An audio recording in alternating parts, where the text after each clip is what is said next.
The Seattle skyline glittered like scattered diamonds against the night, visible through the floor-to-ceiling windows of David Hayes's penthouse apartment. 40 floors above the bustling streets, the city's sounds reduced to a gentle hum that rarely penetrated the carefully designed acoustics of the luxury building.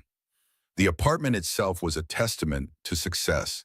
Italian marble countertops in the kitchen, handcrafted furniture, arranged with precision and original artwork from emerging artists adorning the walls. But amid this carefully curated display of wealth stood a refrigerator door plastered with colorful drawings, spelling tests with bright red A's, and photographs held by mismatched magnets. The elegant minimalism of the main living space gave way to a hallway leading to a bedroom where the sophisticated design aesthetic surrendered to an explosion of pink, purple, and fairy lights. David stood in the kitchen, sleeves rolled up to his elbows, his navy blue tie loosened around his neck. The 48-hour stubble on his face contrasted with the immaculate cut of his tailored suit pants. His fingers moved with surprising deftness as he spread peanut butter across whole wheat bread, carefully trimming the crust before cutting the sandwich into 4 perfect triangles. The plate sat next to a small bowl of carrot sticks and apple slices arranged in a smiling face. From the other room, the animated voices of a children's show provided a cheerful backdrop to the soft humming of the refrigerator. David glanced at his watch. German made a gift from the investment firm's partners after he closed the West Ridge acquisition last year and calculated the minutes until bedtime. His phone vibrated against the marble countertop, the screen illuminating with the name of his CFO. David's shoulders tensed, but he answered with practiced ease. Hayes speaking. His voice changed subtly, taking on the confident tone he used for boardrooms and investor calls. His free hand continued preparing a cup of chamomile tea with a splash of honey measured precisely. The Meridian deal is falling apart. Their CEO is making new demands.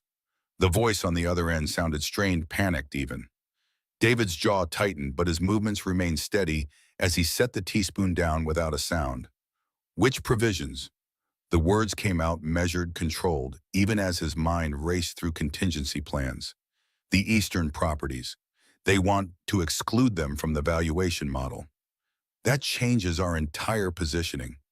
David glanced toward the hallway where a small figure appeared, rubbing sleepy eyes.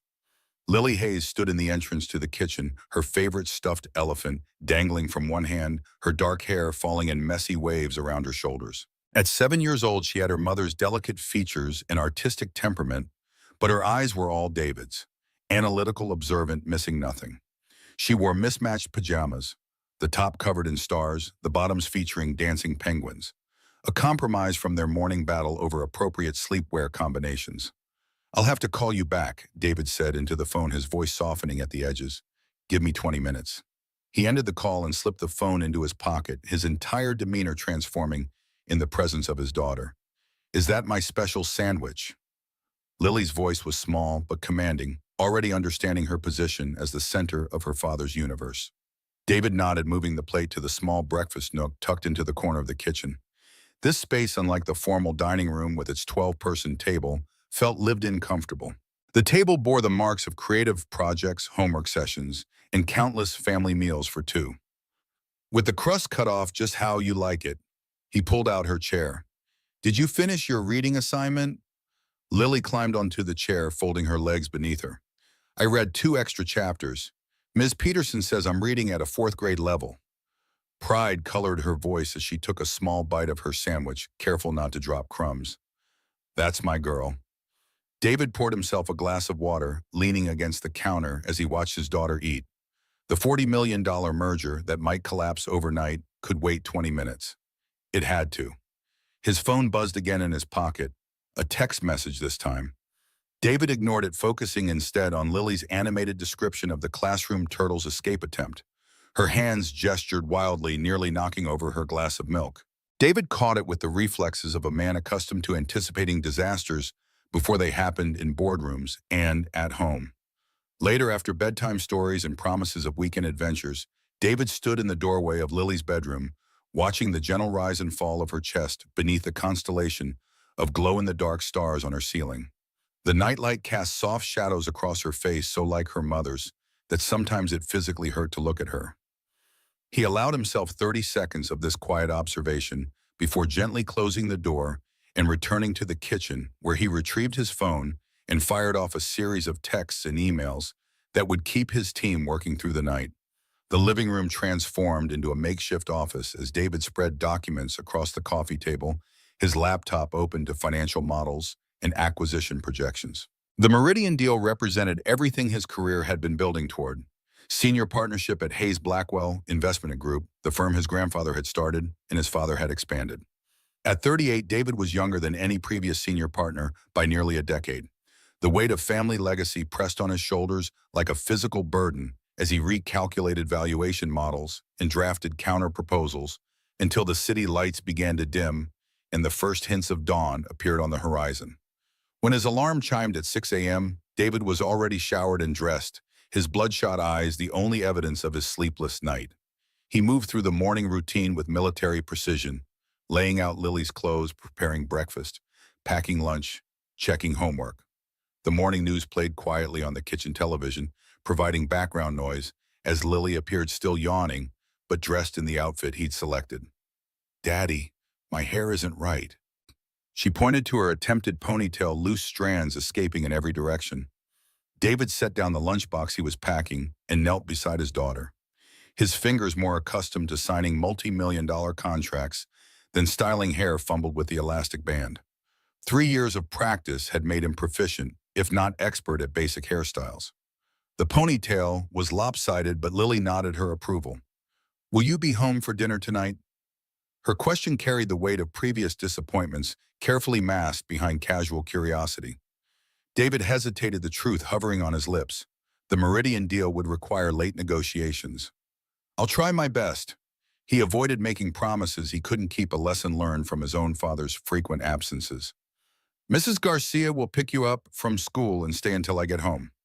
The elevator ride down to the garage was silent, Lily clutching her backpack with both arms wrapped around it like a shield. In the car, a luxury SUV chosen for its safety ratings rather than its status symbol, David navigated morning traffic while Lily stared out the window, humming softly to herself. The car's speakers played classical music, part of David's ongoing effort to provide cultural education. Today, it was Vivaldi's Spring On, the complex violin arrangement filling the space between father and daughter. At the school drop-off line, David leaned over to straighten Lily's collar. "Remember chess club after school today?" Lily nodded, gathering her belongings. Her small hand reached up to touch his cheek, a gesture so tender it made his throat tighten. "Don't forget to eat lunch, Daddy. Your brain needs food to make good deals." Then she was gone, swallowed by the stream of children flooding through the elementary school doors. David watched until she disappeared, then pulled back into traffic, switching the music to financial news as he mentally transitioned into his professional persona for the day ahead. The offices of Hayes Blackwell occupied the top 3 floors of a downtown high-rise. The company logo, a stylized HB in brushed steel, mounted prominently in the lobby.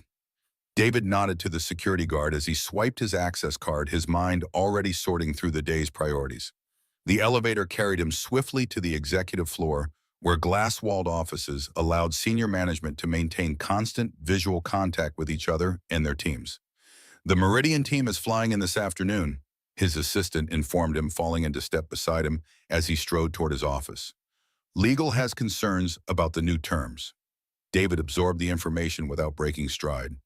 "Set up a pre-meeting with legal in 30 minutes and get me the updated projections from analytics." His office, positioned in the northeast corner with views of both the city skyline and the distant mountains, was a larger version of his apartment, meticulously organized, subtly expensive, and distinctly masculine. The only personal touch was a framed photograph on his desk of Lily, at age 4, sitting atop David's shoulders at the zoo, both of them laughing. The picture had been taken by Vanessa, though there was no evidence of her presence in the frame. The morning dissolved into a blur of meetings, conference calls, and strategy sessions.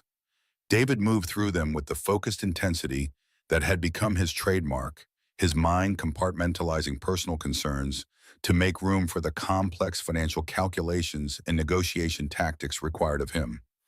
It wasn't until his assistant placed a sandwich on his desk at 2 p.m. that he realized he'd worked straight through lunch. "Lily called," she said, arranging the food in front of him. "She wanted to remind you about lunch. I told her you were in meetings, but that I'd make sure you ate something." David felt a twinge of guilt as he unwrapped the sandwich. Thank you, Rachel. Did she sound okay? She sounded like a little adult, actually. Said something about brain food and important deals. Rachel smiled. She's quite remarkable. Yes, she is. David's voice softened with pride, even as his eyes returned to the document open on his screen. The Meridian team lands at 4 Doran. Their car will bring them straight here. The conference room is prepared. When Rachel left, David found himself staring at the photograph on his desk. Lily had been so small, then her face rounder, her eyes wider.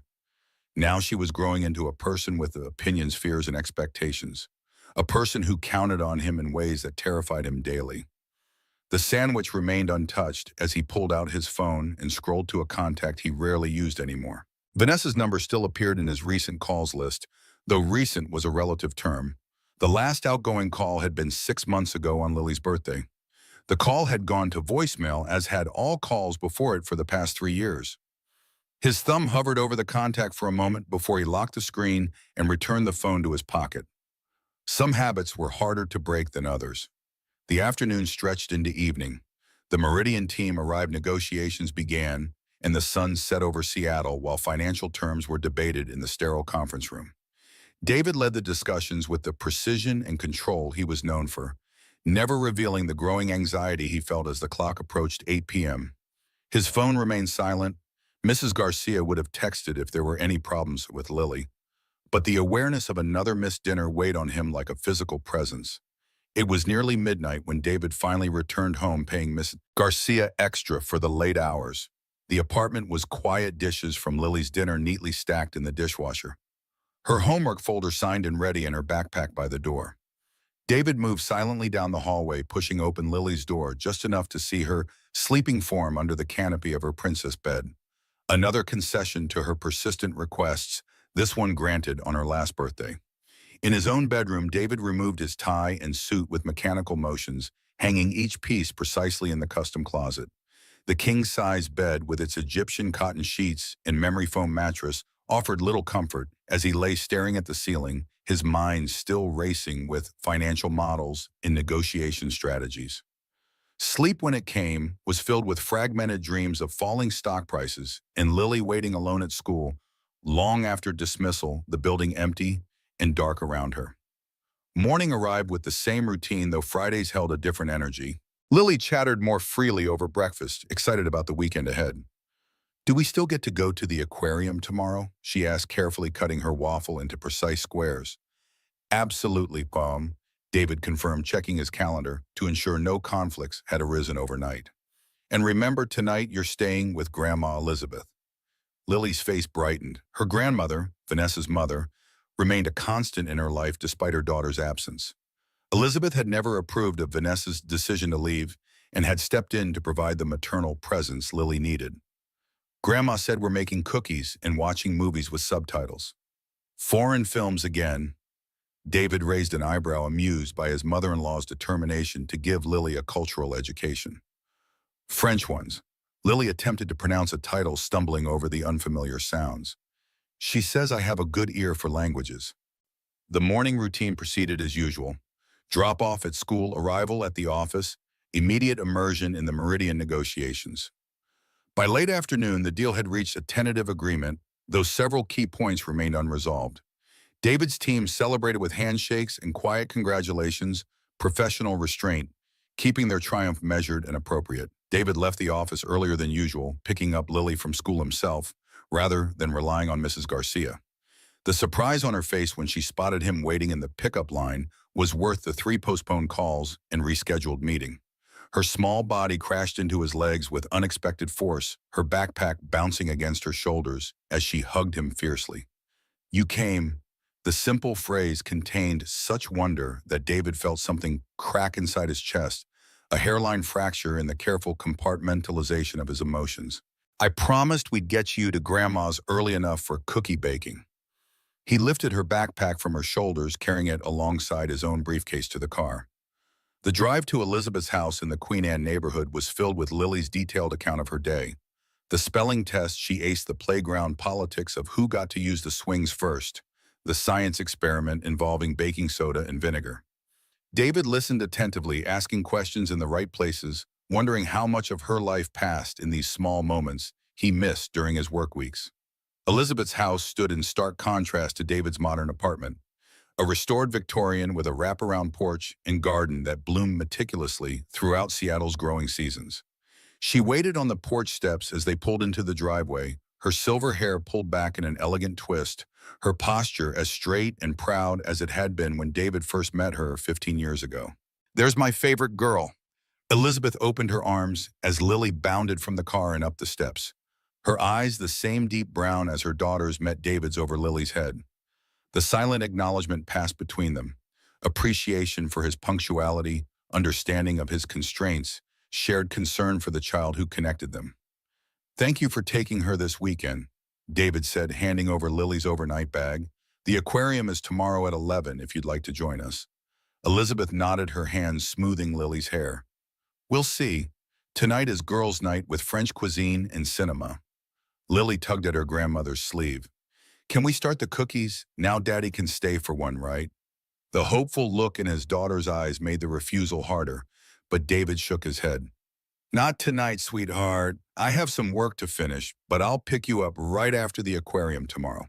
Disappointment flickered across Lily's face before she masked it with a nod of understanding, far too mature for her 7 years. David knelt to hug her goodbye, breathing in the scent of her strawberry shampoo and school playground dust. "Be good for Grandma." "I'm always good," Lily replied, the slight emphasis on always, a gentle rebuke that made both adults smile. Back in his car, David sat for a moment watching Elizabeth and Lily disappear into the house, their heads bent together in conversation, already entering a world he wasn't part of. Friday nights had once been family movie nights with popcorn battles and fort construction in the living room. Now they served a different purpose. They were the night he allowed himself to remember. Instead of returning to his apartment or the office, David drove downtown to the area near Pike Place Market. The streets were busy with weekend visitors and locals' restaurants filling with the dinner crowd. He found parking a few blocks away and walked with purposeful steps toward a corner that had become both pilgrimage site and self-inflicted wound. The Rainy Corner Cafe occupied the ground floor of a historic brick building, its windows foggy with condensation from the warmth inside. The sign above the door, hand-painted letters in deep blue, swung gently in the evening breeze. David paused before entering, his reflection in the glass momentarily overlapping with the memory of standing in the same spot with Vanessa on their first date, her camera around her neck, her laugh visible as fog against the cold air. Inside the cafe remained largely unchanged since that night 8 years ago. Mismatched armchairs and wooden tables created intimate gathering spaces, while bookshelves lined the walls, filled with well-worn volumes that customers could borrow while they sipped their drinks. The scent of coffee, cinnamon, and old books created an atmosphere that had once felt like coming home. David made his way to a specific table in the far corner beneath a window that looked out onto the intersection. It was empty, as it always was on Friday evenings at this time. The staff knew him by now, understood his routine without requiring explanation. A middle-aged woman with silver-streaked black hair and kind eyes approached as he settled into the chair that gave him a view of both the door and the street outside. "The usual, David." Margaret's voice carried the slight lilt of her Irish heritage, softened by decades in Seattle. He nodded, removing his suit jacket and draping it over the back of his chair. "Thank you, Margaret." She returned moments later with a cup of black coffee and a small plate holding a piece of lemon pound cake. David rarely ate the cake, but it completed the ritual. This had been their order, his and Vanessa's, every Friday night during the first year of their relationship. The year before ambition and art started pulling them in different directions, before Lily became the gravity that held their orbits temporarily aligned. As the coffee cooled before him, David allowed the memories to surface, memories he kept carefully locked away 6 days a week. Vanessa with her vintage Leica camera documenting Seattle street life, with an eye for the beauty in ordinary moments.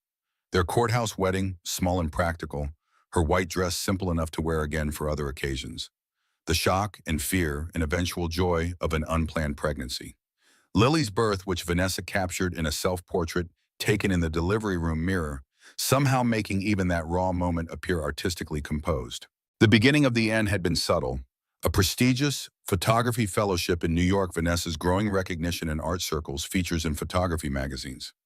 David had supported her career with pride, managing his own workload to accommodate her exhibitions and travel. They were a modern couple, balancing ambition and family, succeeding where their own parents had failed. Until Paris.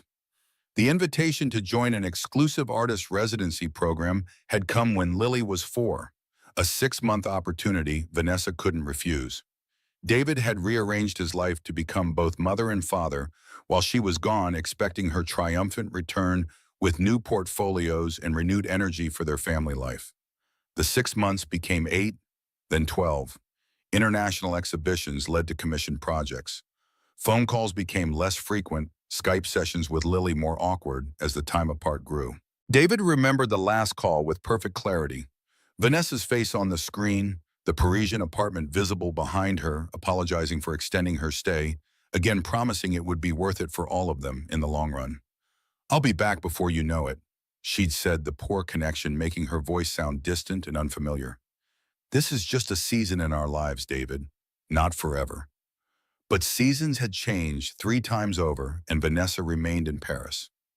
The calls stopped entirely after the first year. The only communications were formal emails regarding finances and occasional gifts sent to Lily on birthdays, and Christmas always postmarked from different European cities. David maintained the Friday ritual, partly out of stubborn hope, partly to contain his grief to a single evening each week where he could acknowledge it without letting it consume the rest of his carefully structured life. His phone vibrated in his pocket, an email notification. David ignored it, focusing instead on the street outside as twilight settled over Seattle, and the first raindrops began to patter against the window. 3 years, 4 months, and 17 days since Vanessa left. Longer than some marriages lasted entirely. Long enough that colleagues had stopped asking when his wife would return. Long enough that Lily had stopped waiting by the door on days when packages arrived, hoping one might contain her mother. Not long enough that David had removed his wedding band, though it now felt more like a shield against unwanted attention than a symbol of ongoing commitment. Margaret passed by his table again, refilling his coffee without asking. Her expression held the particular compassion of someone who had witnessed enough human suffering to recognize its many forms but knew better than to offer empty consolations. "Nasty weather coming in," she commented, nodding toward the darkening sky outside. "They're saying it might be the biggest storm of the season." David glanced at his watch. He had allowed himself an hour in the cafe as always before he would return to his apartment and his work. The Meridian deal still needed his attention, and there were quarterly projections to review before Monday's board meeting. "I should finish up before it gets worse." He reached for his wallet, but Margaret shook her head. "On the house tonight." She hesitated, then added with careful gentleness, "You know, some storms clear the air, make everything fresh again." David met her eyes, recognizing the metaphor for what it was. Before he could respond, his phone vibrated again, this time with more insistence, indicating an incoming call rather than an email. He pulled it out, expecting to see his assistant's name or perhaps a Meridian executive with last-minute concerns. Instead, the screen displayed an email notification from an address he still knew by heart, Vows to Hayes at Vem Photography. Commenting, the subject line was visible, important. Please read. David's fingers suddenly felt numb as he opened the email, the familiar knot forming in his stomach, the same sensation that accompanied each of Vanessa's increasingly rare communications. The message was uncharacteristically brief, David. "I wanted you to hear this from me first. I've married Jean-Michel Renaud. You may recognize the name. He's been my primary supporter and gallery representative for the past 2 years. The paperwork is finalized, and I'll be taking his name professionally and personally. I know this makes our situation more concrete, and we should discuss legal next steps. My lawyer will contact yours next week to begin divorce proceedings. I hope we can keep this amicable for Lily's sake. I've accepted a permanent teaching position at École des Beaux-Arts. This means I'll be staying in Paris indefinitely. I've attached some thoughts about visitation arrangements for Lily. Perhaps she could spend summers here when she's older. I'm truly sorry for how everything unfolded. This wasn't the life I imagined for any of us. Vanessa." World around David seemed to still the cafe noise, fading to a distant hum as he read the message a second time, then a third. 3 years of limbo of existing in the undefined space between married and separated collapsed into 5 paragraphs of clinical closure. His wife, still legally his wife until papers were signed, had married another man, had taken another name, had made plans that assumed Lily would simply slot into her new life during convenient seasonal visits. The attachment contained a proposed schedule that would begin when Lily turned 10, old enough Vanessa suggested to travel internationally with a flight attendant's supervision. 3 years from now. Another 3 years of absence summarized in a PDF with calendar blocks color-coded for Paris time and Seattle time. David set the phone down carefully on the table as if it might shatter under the pressure of his fingers. The rain outside had intensified sheets of water, now cascading down the window, distorting the streetlights into smeared stars. His reflection in the glass looked alien, pale, rigid, the features of a stranger wearing his suit and sitting in his chair. Margaret approached again, concern evident in her expression. "Are you all right, dear? You've gone white as a sheet." David managed a nod, not trusting his voice. He picked up his phone to get in, this time navigating to the settings menu, to the email account that had existed solely to maintain contact with Vanessa. His finger hovered over the delete account option for 3 heartbeats before he pressed it, confirming his choice when the warning appeared on screen. The digital tether severed with a finality that the marriage itself had never achieved. "I need to close my tab," he said finally, his voice steadier than he expected. Margaret shook her head. "It's taken care of. You go on before this rain gets any worse." David gathered his jacket, putting it on with methodical movements. His body operated on autopilot while his mind processed the implications of Vanessa's email. Not just for him, he had long ago accepted the marriage was effectively over, but for Lily. How would he explain to his daughter that her mother had created a new family without her, that the woman who gave birth to her now suggested summer visitations like a distant relative, offering holiday invitations? As he moved toward the door, David made a decision. This would be his last Friday at the Rainy Corner. The ritual had served its purpose, keeping his grief contained within specific boundaries of time and place. But continuing it now would be more than sentimentality. It would be self-punishment for a failed marriage that was no longer solely his responsibility to mourn. The rain hit him with physical force as he stepped outside, instantly soaking through his suit jacket. David hadn't brought an umbrella, a rare oversight in his usually thorough preparation. The storm had arrived earlier and stronger than forecast, turning sidewalks into shallow streams and overwhelming drainage systems. He stood for a moment beneath the cafe's small awning, watching sheets of rain transform the familiar street into something wild and unrecognizable. A movement across the intersection caught his eye. A figure huddled against the building opposite, seemingly trapped by the downpour. Even through the rain, David could make out the shape of a woman clutching what appeared to be a large case of some kind. She made a dash toward the street, then retreated as a car sped by, splashing water in a violent arc that soaked her further. David was about to turn away to make his own run toward his parked car when he saw the woman's shoulders shake in what was unmistakably silent crying. Something about her posture, defiant even in distress, pierced through the numbness that had enveloped him since reading Vanessa's email. Before he could question his actions, David stepped out into the rain and crossed the street, navigating around puddles that had formed in the uneven pavement. As he drew closer, details emerged through the curtain of water. The woman appeared to be in her mid-30s with rain-darkened hair plastered to her head. She wore a light jacket completely inadequate for the weather and clutched a hard violin case to her chest, trying in vain to protect it from the relentless downpour. Her clothes, once professional-looking, were soaked through the fabric, clinging to her slender frame. "Do you need help?" David had to raise his voice to be heard above the storm. The woman turned, startled by his approach. Her face, despite being streaked with rain and what might have been tears, held a composed dignity. "I'm fine," she responded automatically, though everything about her circumstances suggested otherwise. Her voice carried a slight musical quality even in those 2 simple words. David gestured toward the cafe across the street. "You should get out of this weather. It's only getting worse." She glanced down at her violin case, her expression changing from embarrassment to genuine distress. "It's my violin. The case isn't waterproof. It was in my car, but my car—" She trailed off, looking down the street helplessly. "Let me help." David moved on instinct, removing his suit jacket despite being already drenched himself. He held it over the violin case, creating a makeshift shelter. The cafe across the street is warm and dry.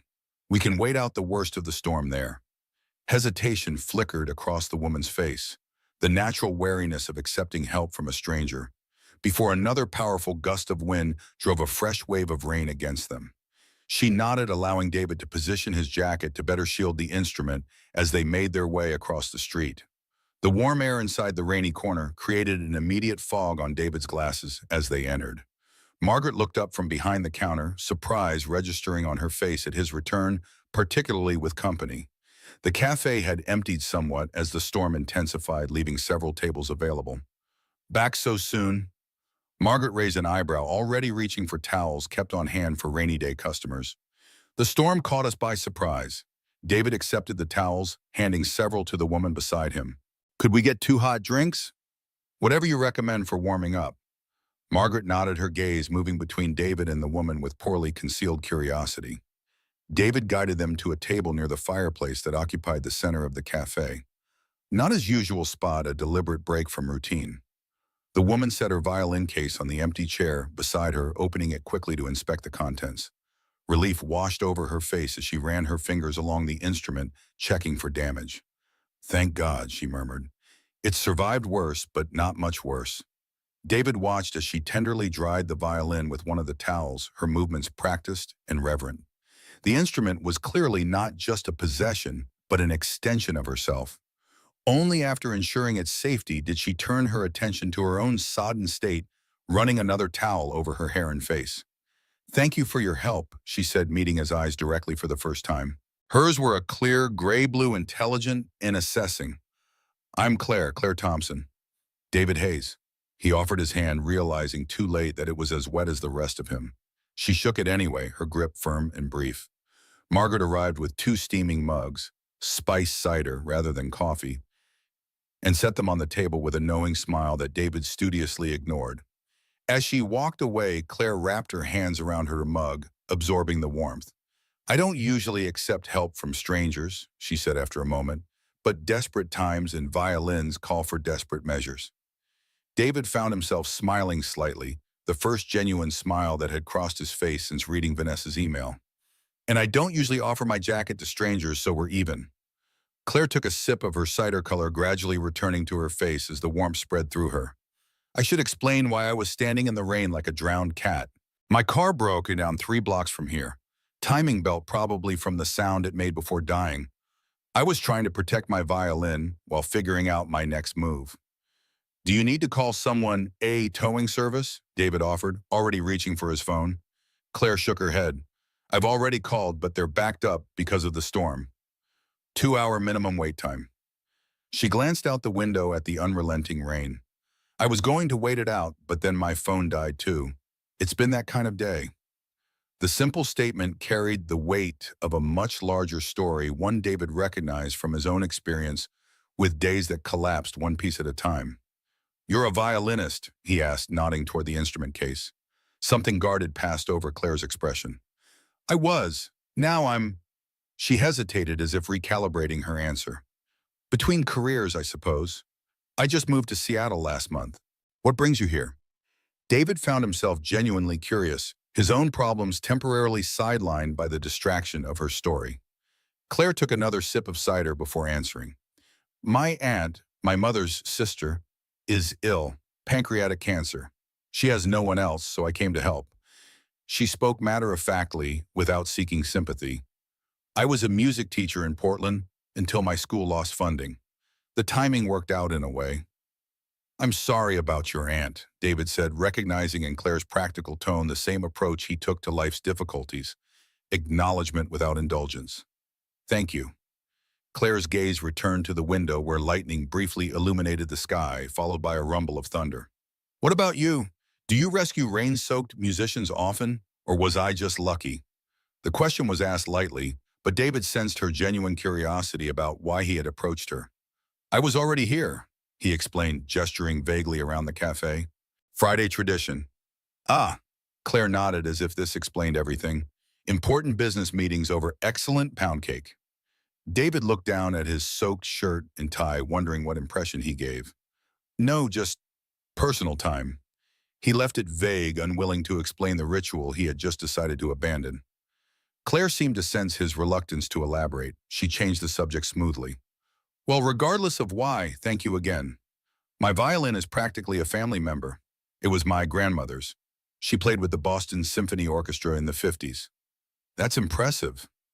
David's knowledge of classical music was limited to the pieces he played in the car for Lily's cultural education, but he recognized the significance of the connection. Do you play professionally? The question brought a complex expression to Claire's face, pride mixed with something like resignation. I did years ago, regional orchestra in Portland, some session work. Then I got married, started teaching instead. She stopped abruptly, as if surprised by her own willingness to share personal details with a stranger. David didn't press for more understanding, all too well how some chapters of life became difficult to discuss.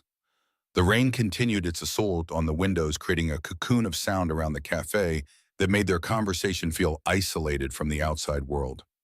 Margaret approached their table again, this time with 2 plates. Thought you might need something substantial if you're waiting out this weather. She set down slices of quiche still warm from the oven. On the house. That's incredibly kind, but Claire began to protest. No arguments. Margaret's tone brooked no refusal. It's either eat it or watch it go to waste. When she left, Claire looked at David with raised eyebrows. Do they treat all customers this well, or are you secretly the owner's son? David shook his head, cutting into his quiche. Margaret's known me for a long time. He searched for the right description. She notices things.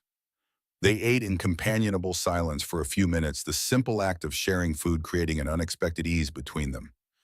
Outside, the storm showed no signs of abating rain, now driving horizontally against the windows. David checked his watch. Nearly 2 hours had passed since he first entered the cafe, well beyond his usual ritual time. Am I keeping you from something? Claire asked, noticing the gesture. No, David replied, surprised to find it was true. The urgent work that normally called him back to his apartment seemed distant and less pressing than it had earlier. I have nowhere I need to be tonight. Claire studied him with a directness that few people in David's life employed anymore. Colleagues were too deferential, friends too careful around the subject of his marriage. Even Elizabeth tempered her natural frankness out of concern for his feelings. That sounds like a rare condition for someone dressed like you on a Friday night, she observed. David smiled faintly, acknowledging the accuracy of her assessment. My daughter is with her grandmother tonight. It's our regular arrangement. You have a daughter? Claire's expression softened. How old? 7. Pride crept into David's voice automatically. Her name is Lily. That's a beautiful age. Claire's smile reached her eyes for the first time. I taught elementary school music. 7-year-olds are magical, old enough to have opinions about everything, but young enough to believe in possibilities. The description was so perfectly Lily that David felt a pang of recognition. That's exactly her, especially the opinions part. Their conversation shifted then, moving from polite small talk to more genuine exchange. Claire spoke about her years teaching music, the joy of introducing children to instruments, the heartbreak when budget cuts eliminated arts programs. David shared stories about Lily's piano lessons, her determination to master for Elise, despite her small hands, her preference for dramatic compositions over technical exercises. Neither mentioned their absent spouses directly, though the shape of those absences formed the negative space around their stories. References to when things changed, or after I started handling everything myself. It was a language David recognized, the careful editing of personal narrative to avoid reopening wounds. The cafe began to fill with other storm refugees seeking shelter, bringing with them the scent of rain-soaked wool and damp hair. Margaret moved between tables with increased efficiency, though she still found time to refill their mugs without being asked. The windows had fog, completely transforming the glass into a translucent barrier that diffused the streetlights into soft glowing orbs. Claire's phone, which she had plugged into an outlet behind their table, finally showed signs of life. She checked it and sighed.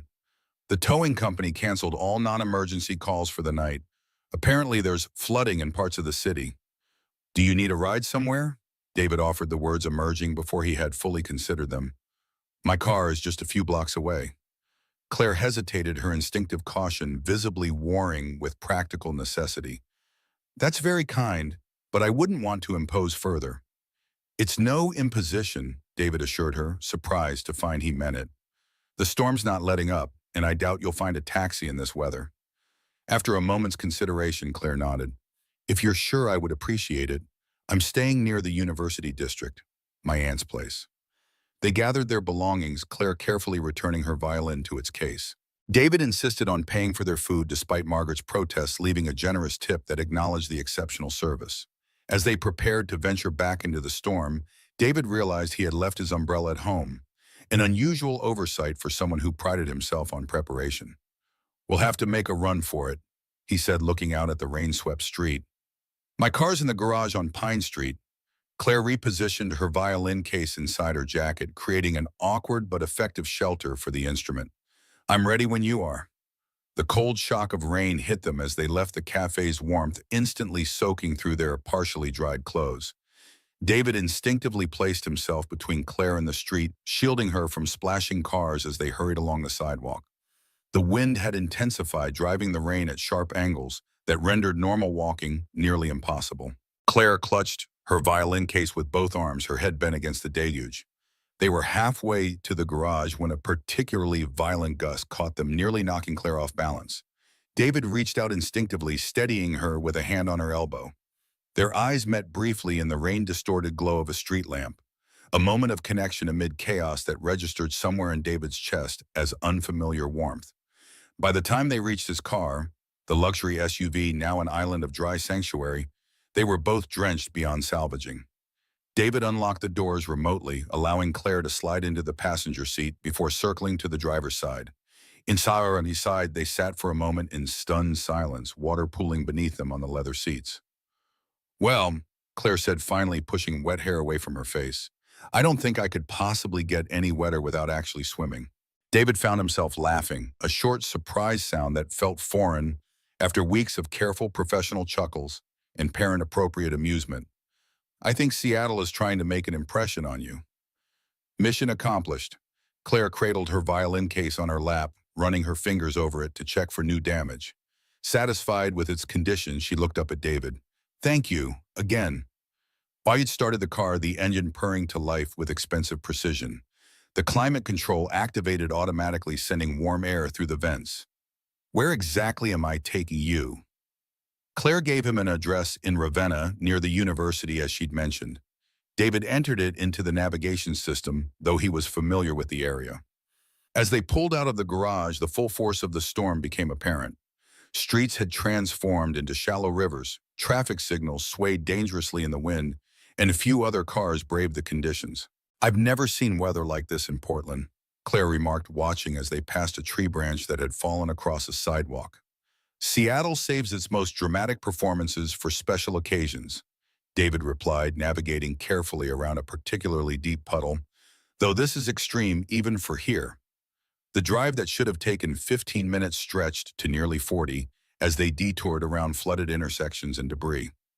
The navigation system recalculated their route twice, adapting to roads that had become impassable.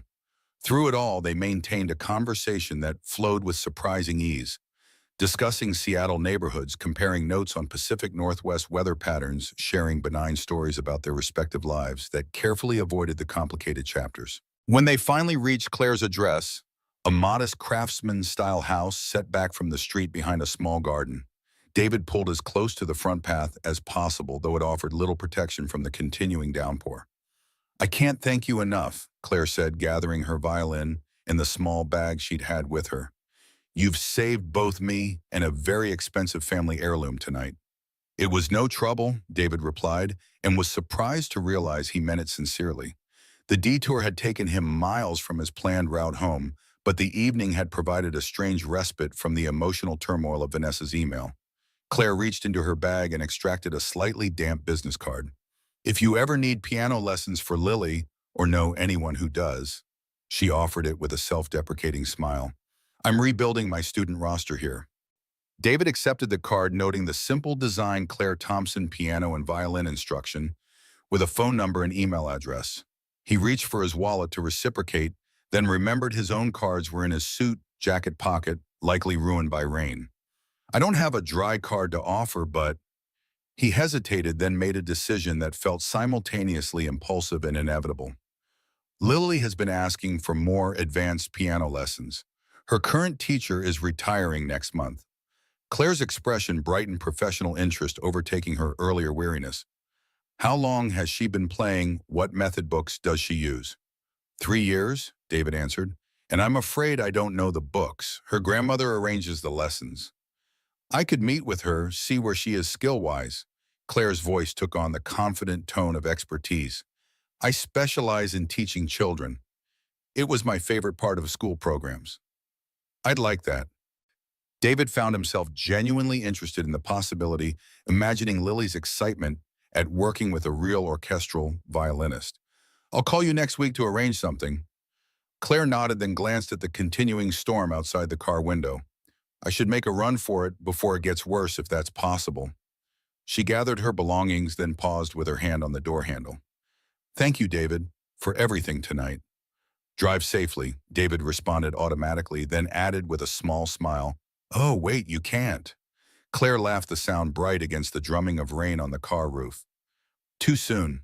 With that, she pushed the door open and dashed toward the house violin case protected against her chest, as she had done earlier that evening. David watched until she reached the front door, fumbling briefly with keys before disappearing inside. Only then did he put the car in drive, navigating carefully back to the main road. The storm continued unabated around him, but something inside had shifted, like the first quiet note of a composition not yet fully realized. The apartment was dark and silent when he finally arrived home, its perfect order a stark contrast to the chaos of the storm outside. David moved through his evening routine with mechanical precision, hanging his wet clothes to dry, showering away the chill of the rain, checking his email one last time before bed. Vanessa's message remained in his mind, but its sharp edges had somehow dulled, reduced from acute pain to a chronic ache he recognized as part of healing. As he lay in bed listening to the continuing rain against the windows, David realized he had forgotten to delete Vanessa's email from his regular account. Tomorrow, he decided, tomorrow he would delete it, call his lawyer, and begin the process of legally ending a marriage that had effectively concluded 3 years ago.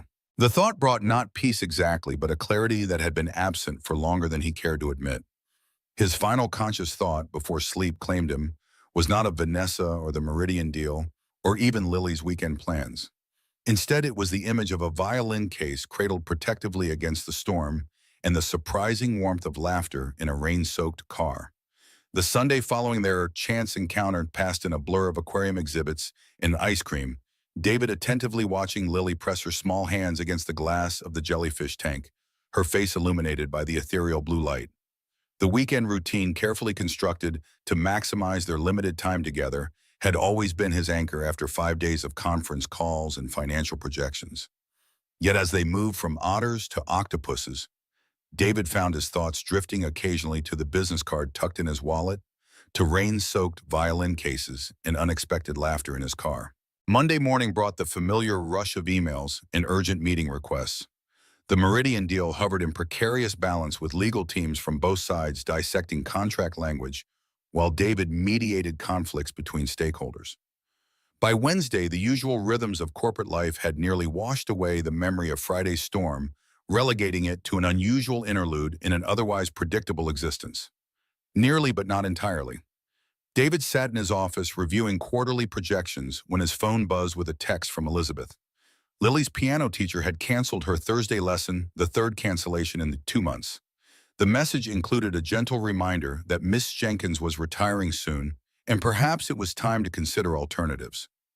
David's fingers hovered over the screen for a moment before he pulled Claire's slightly wrinkled business card from his wallet. The call was brief, professional. Claire answered on the second ring, her voice carrying the same musical quality he remembered, though more composed now. They arranged for her to meet Lily the following Thursday at Elizabeth's house where the piano lived. David found himself unnecessarily explaining his mother-in-law's continuing role in their lives, the words tumbling out before he could reconsider them. Elizabeth has been essential for Lily since Vanessa left. She's maintained stability when I couldn't. Sometimes the most important music comes from unexpected instruments, Claire replied, the metaphor striking him as both peculiar and perfectly apt. I'll be there at 4. David arrived at Elizabeth's house 15 minutes early on Thursday, having rescheduled an executive committee meeting to attend Lily's first lesson with Claire.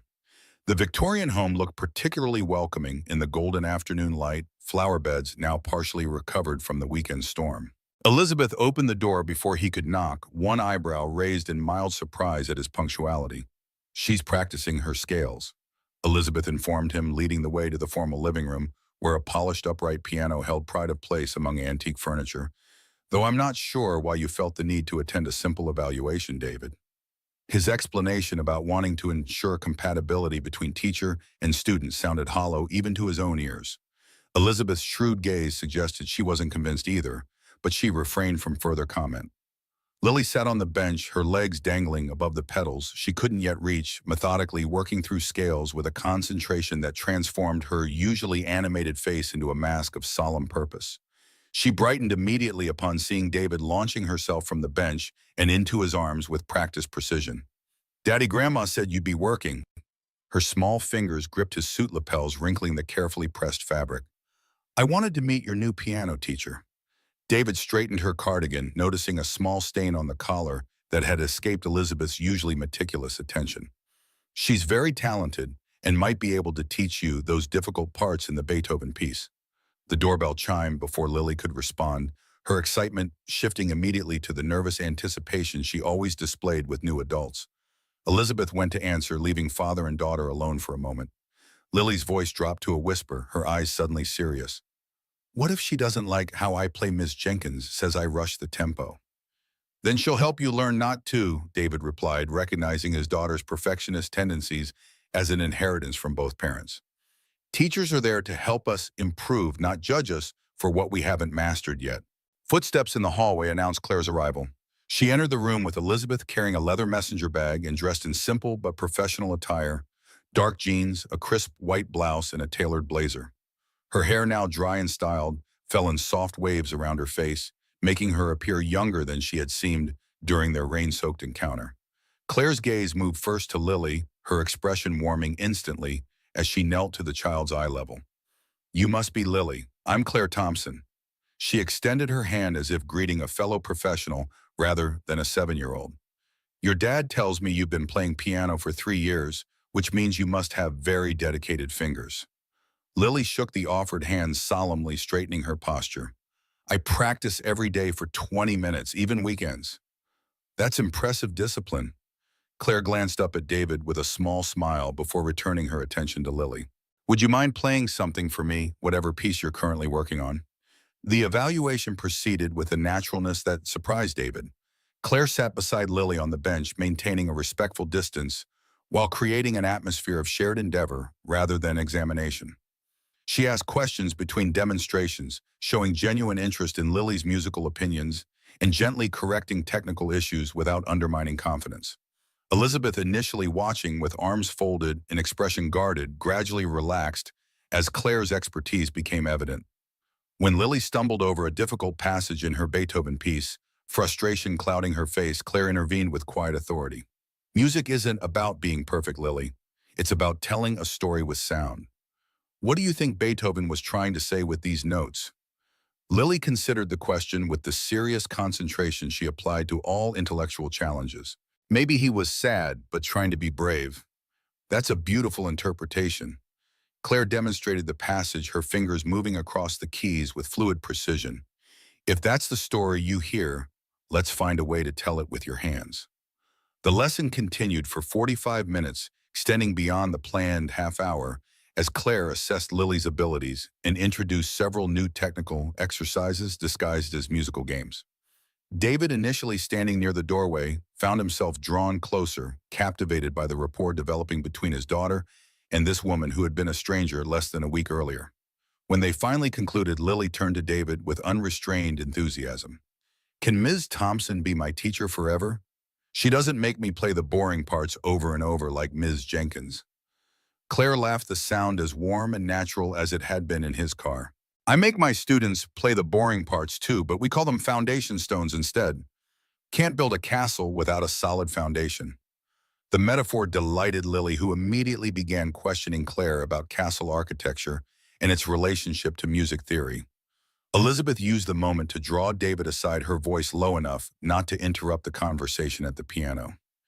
She's qualified, Elizabeth conceded, though her tone suggested this was the minimum acceptable standard rather than high praise. Lily responds well to her. But what do you know about this woman, really? The question caught David off guard, though it shouldn't have. Elizabeth's protective instincts toward Lily had only intensified since Vanessa's departure. She's a former orchestral musician and school music teacher from Portland. She moved here to care for an ill relative. Elizabeth's expression remained skeptical. And you discovered all this during a chance meeting in a rainstorm that seems rather convenient. What exactly are you suggesting? David kept his voice level, though he felt a flicker of defensiveness he couldn't entirely justify. Only that you should be cautious. Lily has experienced enough instability without introducing temporary figures into her life. Elizabeth's gaze softened slightly. She becomes attached very quickly, David. We both know that. The conversation ended as Claire approached, extending her hand to Elizabeth with professional courtesy. Your granddaughter has remarkable potential, Mrs. Hayes. Her ear for emotional nuance is unusual in a child her age. Blake, Elizabeth corrected, accepting the handshake. Elizabeth Blake. Hayes is my daughter's married name. The distinction was delivered with the precise intention of establishing boundaries, reminding everyone present of her connection to the absent Vanessa. If Claire registered the underlying message, she gave no indication. Ms. Blake, then, I'd like to schedule regular Thursday lessons if that works with your calendar. I understand the piano is here, and this environment is already associated with music practice for Lily.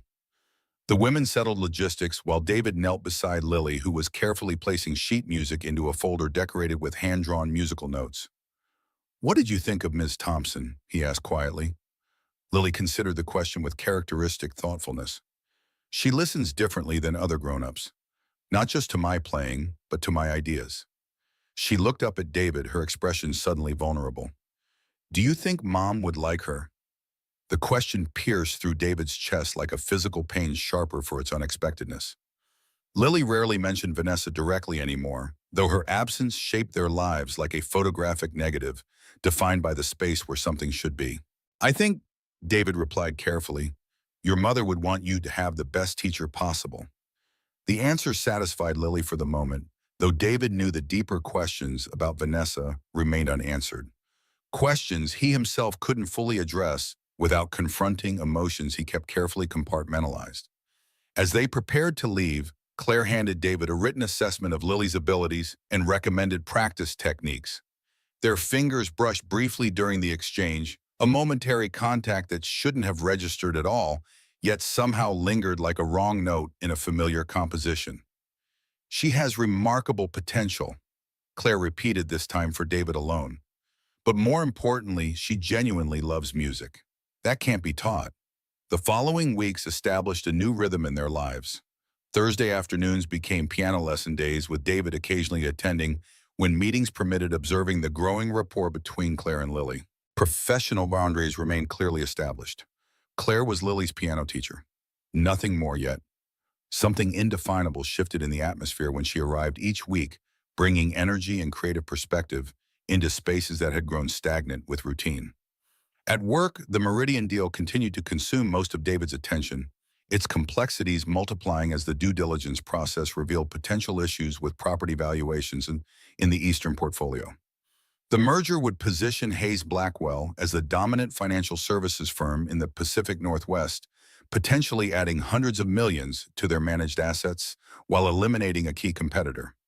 Yet as David reviewed the impact assessments late one evening, a particular clause caught his attention: the planned closure of the Meridian Community Investment Division, a small but significant department that funded local arts and education initiatives. The list of affected organizations included the Seattle Center for Musical Arts, a nonprofit community music school serving primarily low-income students.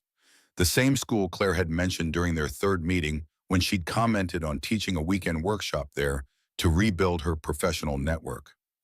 David stared at the document, the implications suddenly personal in a way financial projections rarely became. The merger would benefit Hayes Blackwell shareholders substantially. It would likely secure his position as the youngest senior partner in the firm's history. It would also eliminate funding for programs that people like Claire had dedicated their careers to building. The conflict remained theoretical until 2 weeks later, when David arrived at Elizabeth's house to find Claire and Lily deeply engaged in conversation about an upcoming student recital. The performance, Claire explained, would be held at the Seattle Center for Musical Arts, giving Lily the opportunity to play on a concert grand piano while gaining experience performing before an audience. All my students are participating, Claire added, gathering her teaching materials as the lesson concluded. It's a fundraiser, actually.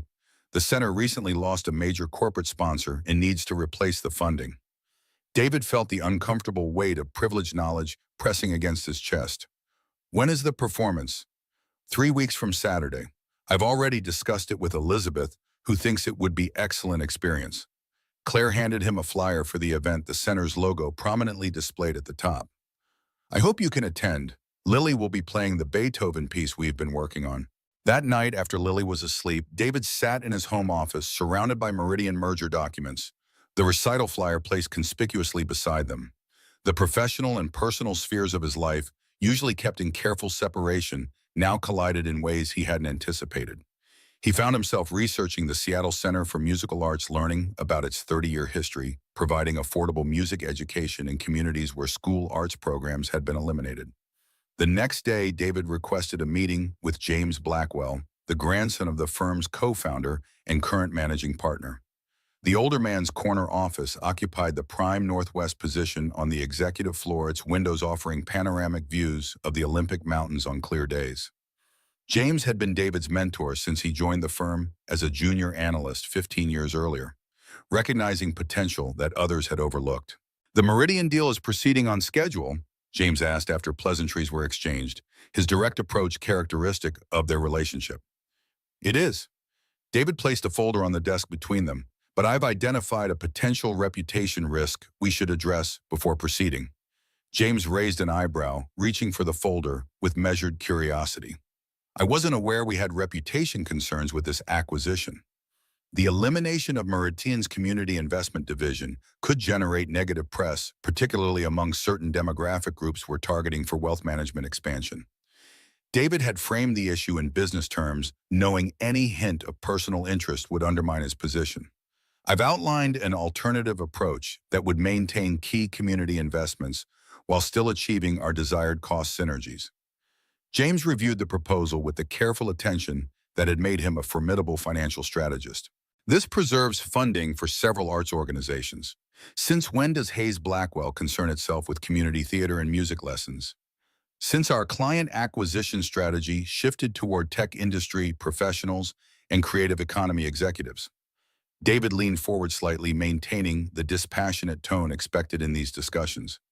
These programs create goodwill in communities where potential clients are concentrated. The rationalization felt hollow in his mouth, a corporate veneer over what had become a personal concern.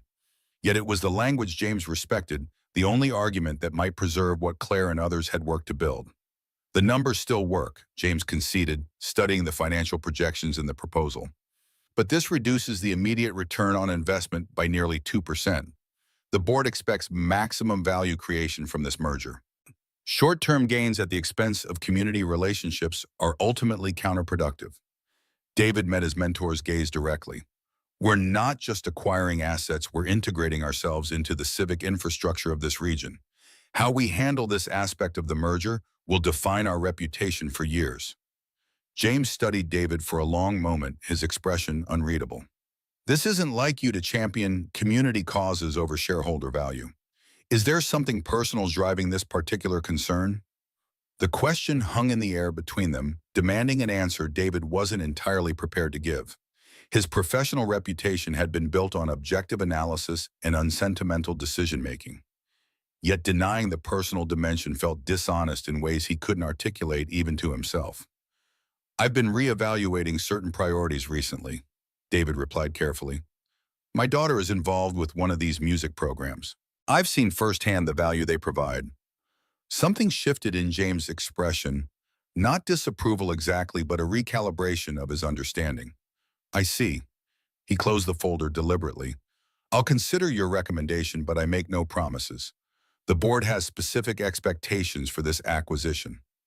The conversation left David with an unsettled feeling that persisted through the day. He had exposed a personal consideration in a professional context, a boundary crossing he had studiously avoided throughout his career. The possible preservation of the community arts funding seemed insufficient justification for such a departure from his established principles. That evening, David arrived home later than usual, having stayed to complete the work delayed by his meeting with James.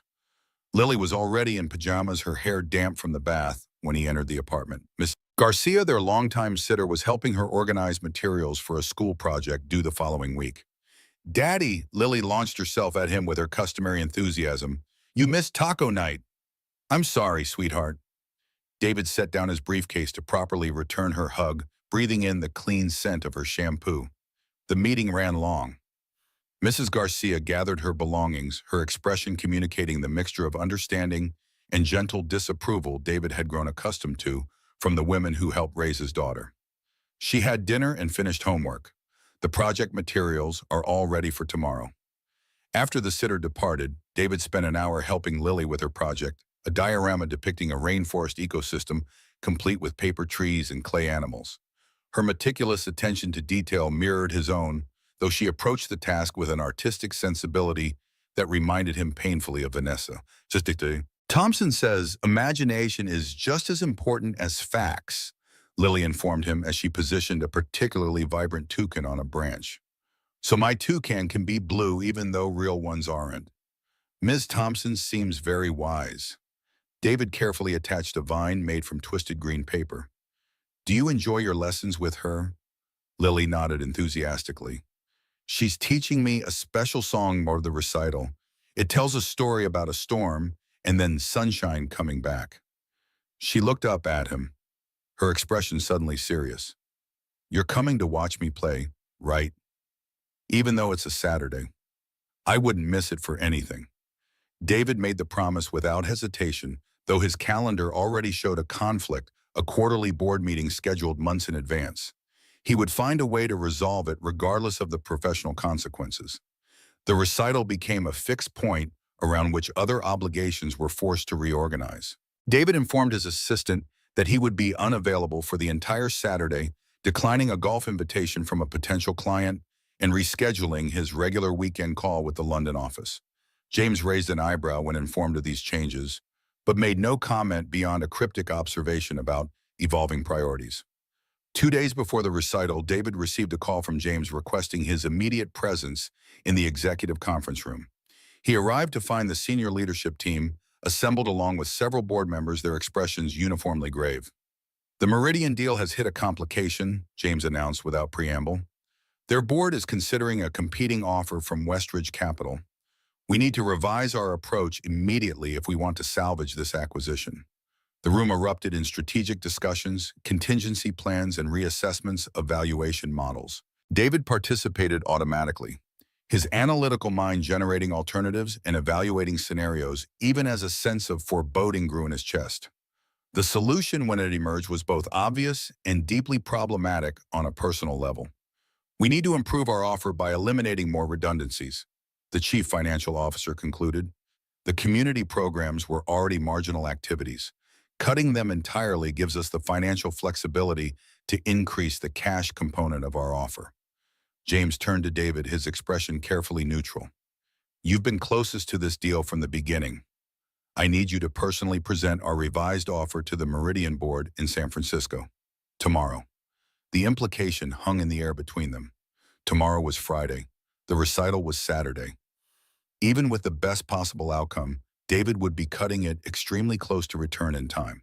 "Is Monday not an option?" David asked, maintaining his professional demeanor despite the internal conflict raging beneath the surface. "Westridge is presenting their offer tomorrow afternoon. We need to counter immediately or this entire acquisition collapses."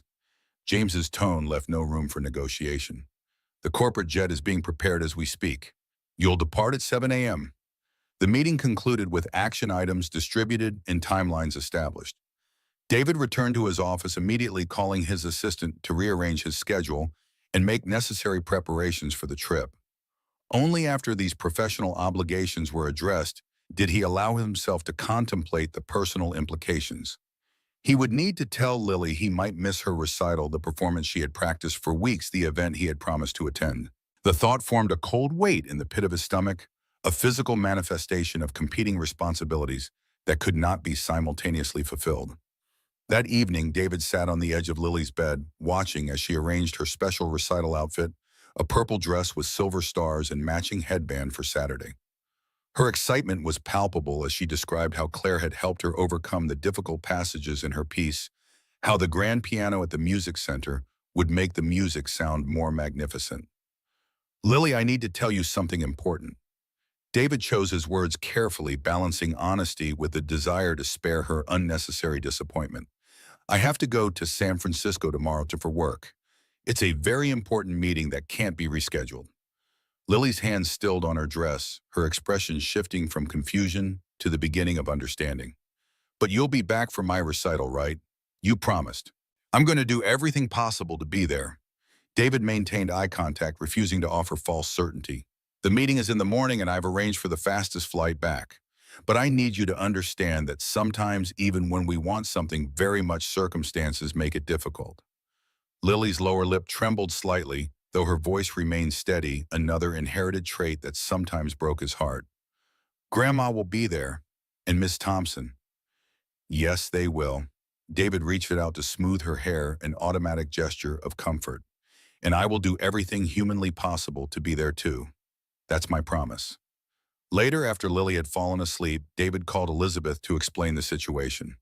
Her disapproval radiated through the phone line with Arctic intensity. This performance means everything to her, David. She talks about nothing else during our time together. I'm aware of that. David pinched the bridge of his nose, a headache forming behind his eyes. I've arranged for the company plane to bring me back immediately after the meeting concludes. If everything goes as planned, I'll make it just in time. And if it doesn't, Elizabeth's question cut through his carefully constructed contingency plans. You'll be another adult who failed to show up when Lily needed them. The comparison to Vanessa remained unspoken, yet deafeningly present between them. David ended the call shortly after, the weight of competing obligations pressing against his chest like a physical burden. He spent the rest of the evening preparing for the San Francisco presentation, refining financial models, and anticipating potential objections from the Meridian board. His phone chimed with a text message just as he was about to turn in for the night. The number was Claire's, surprising him with its appearance at such a late hour. Lily mentioned you might miss the recital due to work. If that happens, I'll record her performance. She'll be magnificent either way, but I know it would mean everything to have you there. The message, supportive yet gently reproachful, lingered in David's mind as he packed his briefcase for the morning flight. No judgment, no accusation. Yet the underlying message was clear. Some moments once missed could never be recaptured. As he set his alarm for 5 a.m., David found himself facing a truth he had long avoided confronting. The life he had constructed with such careful precision was fundamentally unsustainable, built on compromises that increasingly felt like failures. The San Francisco skyline emerged through the private jet's window the next morning, its familiar contours shrouded in characteristic fog. David reviewed his presentation materials one final time, conscious of the stakes riding on this meeting, not just the financial future of Hayes Blackwell, but his own ability to return to Seattle in time for a 7-year-old's piano recital. The conflict would have seemed absurdly disproportionate just months ago. Now it felt like the most important negotiation of his career. The Meridian board meeting began precisely at 9 o'clock in a 42nd floor conference room overlooking San Francisco Bay. David stood before 12 expressionless executives, his presentation materials displayed on the screen behind him, his voice modulated to project confidence and authority. Beneath this carefully constructed professional exterior, a separate countdown ran in his mind. Hours until the last possible flight that could return him to Seattle in time for Lily's recital. Hayes Blackwell is prepared to increase our cash offer by 8%. David explained, moving smoothly through the slides that represented weeks of financial modeling and strategic planning. We've identified additional operational synergies that allow this improved position. The Meridian CEO, silver-haired, poker-faced, leaned forward slightly. These operational synergies appear to include the complete elimination of our community investment division. Our board has concerns about abandoning commitments to organizations that have depended on Meridian support for decades. David felt the weight of multiple gazes assessing not just his answer, but his conviction. In his briefcase sat two versions of the acquisition proposal, the official one, approved by Hayes Blackwell leadership, and an alternative he had prepared during the flight south. The decision he made in the next few minutes would have repercussions far beyond this sterile conference room. Maintaining community investment represents a core value proposition of this merger. David heard himself say, deviating from the prepared script, "I'd like to present an alternative structure that preserves these commitments while still delivering exceptional shareholder value." A ripple of surprise passed through the room as David distributed the alternate proposal, one that maintained funding for the community programs, including the Seattle Center for Musical Arts, but required more aggressive cuts in other areas, including a significant reduction to the executive retention packages. He proceeded to present this unauthorized version with the same confidence he had intended for the official plan. The discussion extended through the scheduled ending time, pushing dangerously against David's window for returning to Seattle. Questions about implementation timelines and regulatory approval processes dominated the conversation, with the community investment aspect receiving surprisingly little pushback once the financial models demonstrated viable alternatives. At 12:35, the Meridian CEO called for a break. "We need to confer privately. Let's reconvene in 30 minutes." David stepped into the hallway, immediately checking flight schedules on his phone. His window for making it back had narrowed dramatically. Even with the corporate jet standing by, weather delays in San Francisco could render his promise to Lily impossible to keep. His finger hovered over Claire's number, considering whether to warn her of his likely absence when James Blackwell's name appeared on the screen instead. "The board just received a call from Meridian's chairman," James began without preamble. "They inform me you've presented an unauthorized acquisition structure that contradicts our approved strategy. Would you care to explain?" David moved toward an empty corner of the hallway, lowering his voice. "The alternate proposal maintains the total value of the acquisition while reallocating resources to preserve community investments that contribute to our long-term regional positioning. That's corporate doublespeak, and you know it." James's voice carried the particular calm that preceded his most decisive actions.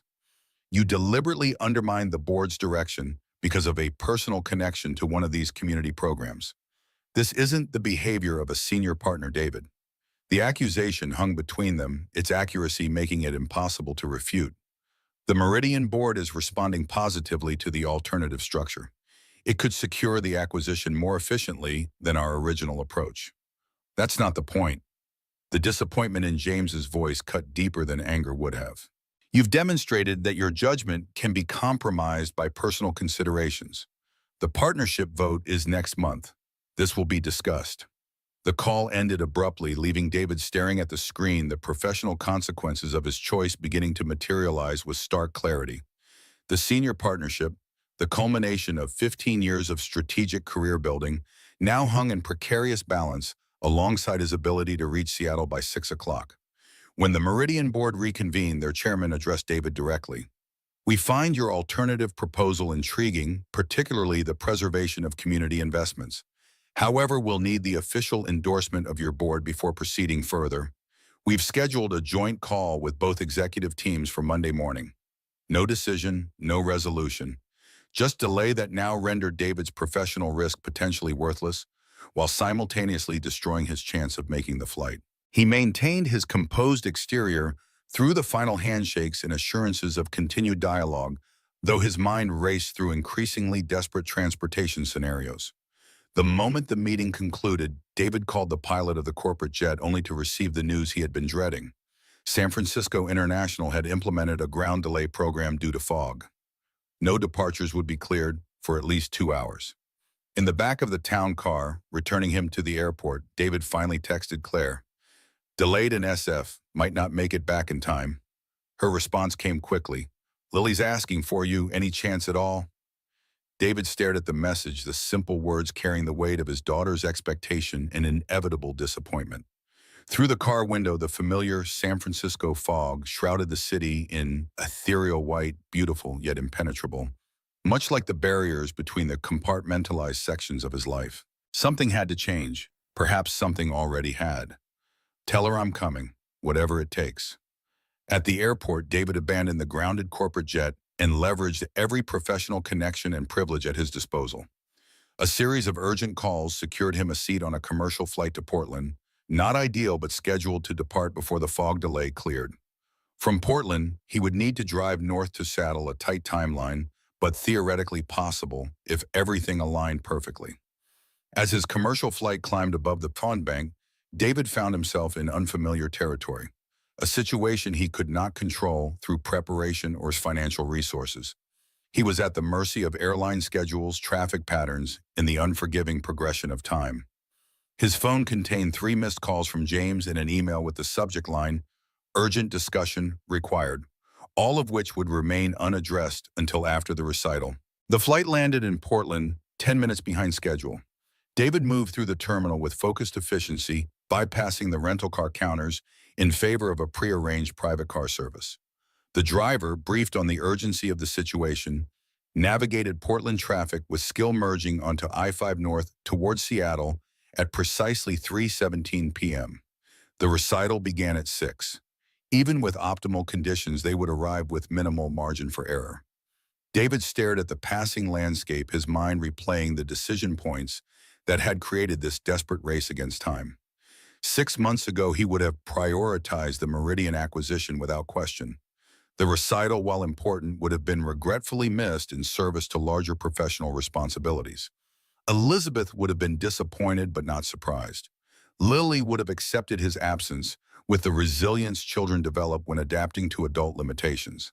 What had changed? The question occupied his thoughts as suburbs gave way to the forests and fields separating Portland from Seattle. Vanessa's email had closed one chapter of his life, but something else had opened another. Some shifting of perspective that began on a rain-soaked evening outside the rainy corner. Traffic slowed unexpectedly near Olympia, transforming the interstate into a crawling procession of vehicles.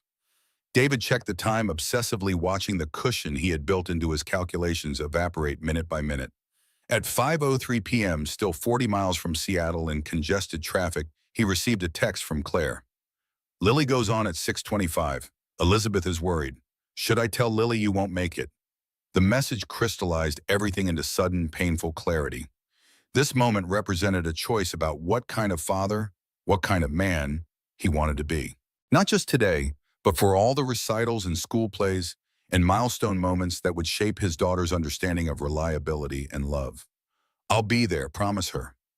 The words appeared on his screen before he had consciously formulated them, a commitment that might prove impossible to fulfill, yet felt more binding than any contract he had ever negotiated. He leaned forward, addressing the driver. "Is there any alternative route, any way to bypass this congestion?"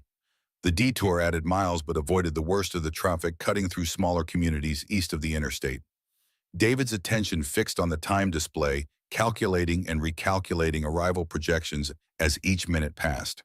At 5:50, they crossed the Seattle city limits, still navigating through unfamiliar neighborhoods that would eventually connect to the main thoroughfares. The Seattle Center for Musical Arts occupied a renovated warehouse in the industrial district south of downtown, its brick facade distinguished by colorful murals depicting musical instruments and diverse faces. When David's car finally pulled up outside at 6:22 p.m., he barely remembered to pay the driver before sprinting toward the entrance, still wearing the suit he had presented in that morning, now wrinkled from hours of anxious travel. Inside the converted performance space buzzed with the particular energy of children's recitals, parents clutching programs and flowers, siblings fidgeting in uncomfortable clothes, teachers making last-minute adjustments to nervous performers. David scanned the room frantically, looking for familiar faces among the crowd. Elizabeth stood near the front row, her posture rigidly proper even in this casual setting. She turned as if sensing his presence, her expression shifting from surprise to something approaching approval when she spotted him moving through the audience. Behind a curtained area to the side of the small stage, David glimpsed Claire organizing a line of children in performance attire, her hands making graceful gestures as she spoke to them. And there, third in line, wearing her purple dress with silver stars, stood Lily, her face solemn with concentration as she rehearsed finger movements against her sleeve. She hadn't seen him yet. David weaved through the crowd, reaching Elizabeth just as the director of the music center approached the microphone to welcome the audience. "You made it." Elizabeth's tone balanced between accusation and reluctant admiration. She's been asking for you every 5 minutes. International flight delays, traffic jams, and possibly several speeding laws broken. David whispered back, his attention fixed on the curtained area where Lily still hadn't noticed his arrival. Has she been nervous? Terrified and trying desperately not to show it. Elizabeth's expression softened marginally. Claire's been wonderful with her. She told Lily that butterflies in the stomach just mean the music has come alive inside you. The first student approached the piano, a boy, perhaps 9 years old, who performed a simplified Mozart piece with determined concentration. Applause followed, polite and encouraging. The second performer, a teenage girl, played a more complex composition, her confidence growing visibly as the piece progressed. Then Lily emerged from behind the curtain, looking impossibly small as she approached the grand piano that dominated the modest stage. She climbed onto the bench, adjusting her position with the careful movements Claire had taught her. Her eyes scanned the audience, the slight tremor in her hands betraying her nervousness as she searched for a familiar face. David stood, making himself visible above the seated crowd. The moment Lily spotted him, her entire expression transformed. Surprise, joy, and relief washing over her features in quick succession. She straightened her shoulders, placed her hands in the starting position Claire had taught her, and began to play. The piece, Beethoven's Für Elise with modifications appropriate to her skill level, filled the converted warehouse space. Lily's interpretation carried the emotional nuance Claire had encouraged, the familiar melody rendered with a childlike expressiveness that transformed technical limitations into stylistic choices. When she reached the difficult passage that had caused such frustration during practice, her small fingers navigated it without hesitation, the music flowing uninterrupted to its gentle conclusion. The applause that followed seemed to startle Lily from a trance.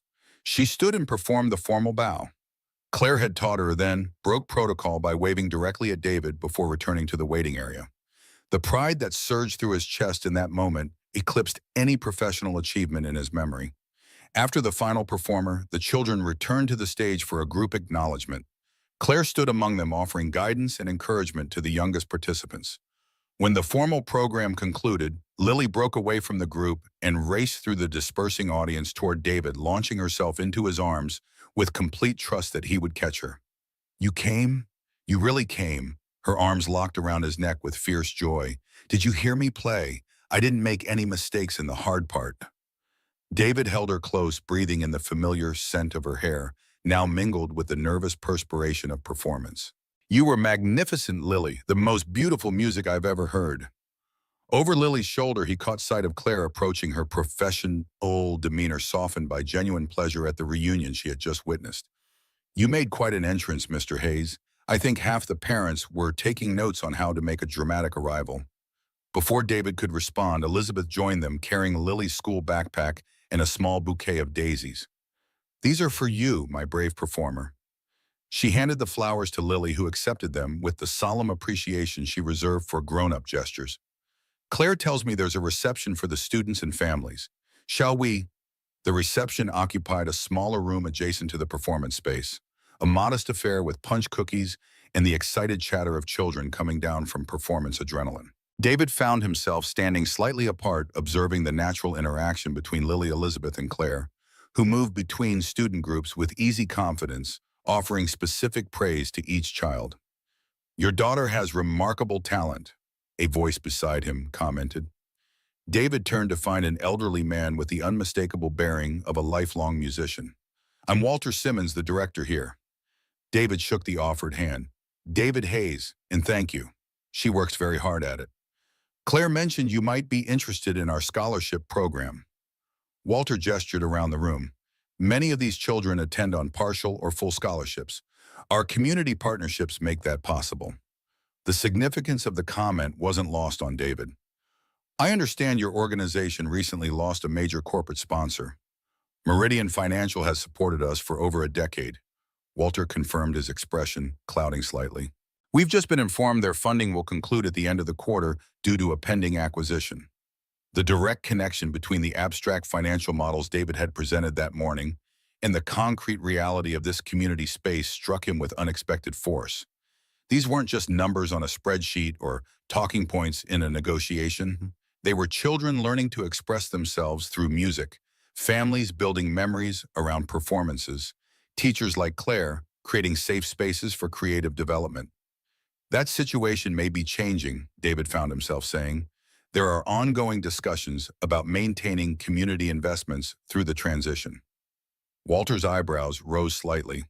That would be unusual in my experience with corporate acquisitions. They typically prioritize shareholder value over community commitments. Sometimes the greatest value isn't reflected on quarterly statements. The words emerged with a conviction that surprised even David.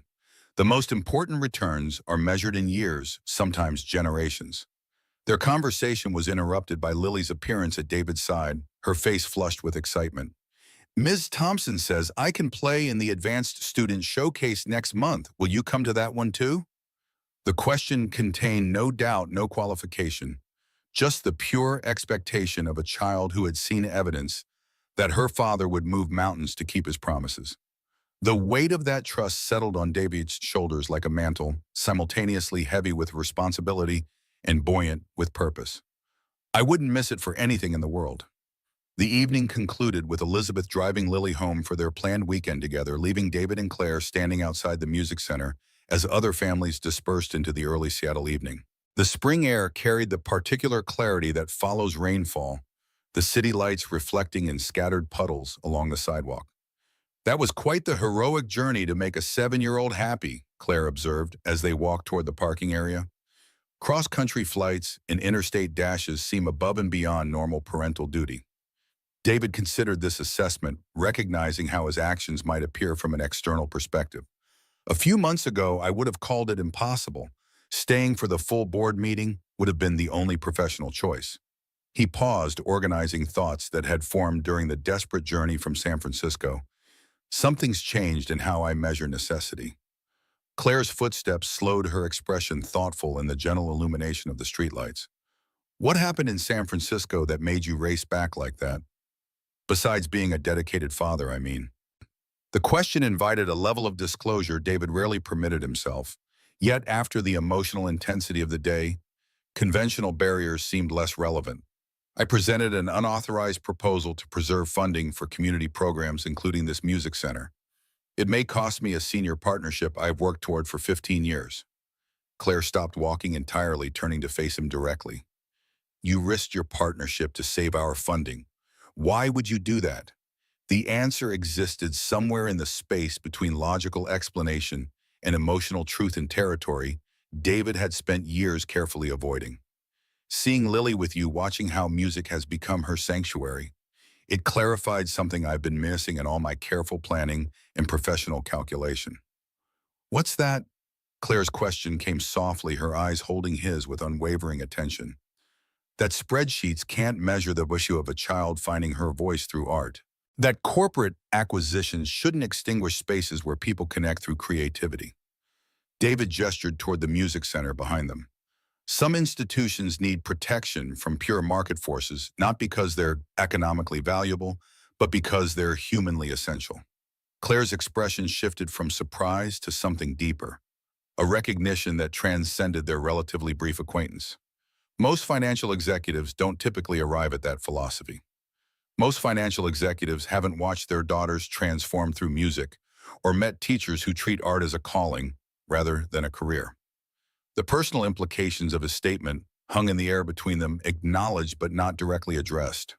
They resumed walking, a comfortable silence settling between them as they approached the parking lot. Claire stopped beside an older model sedan, fishing keys from her messenger bag. Thank you, she said finally, not just for what you tried to do for the center, but for showing Lily that she matters more than business meetings.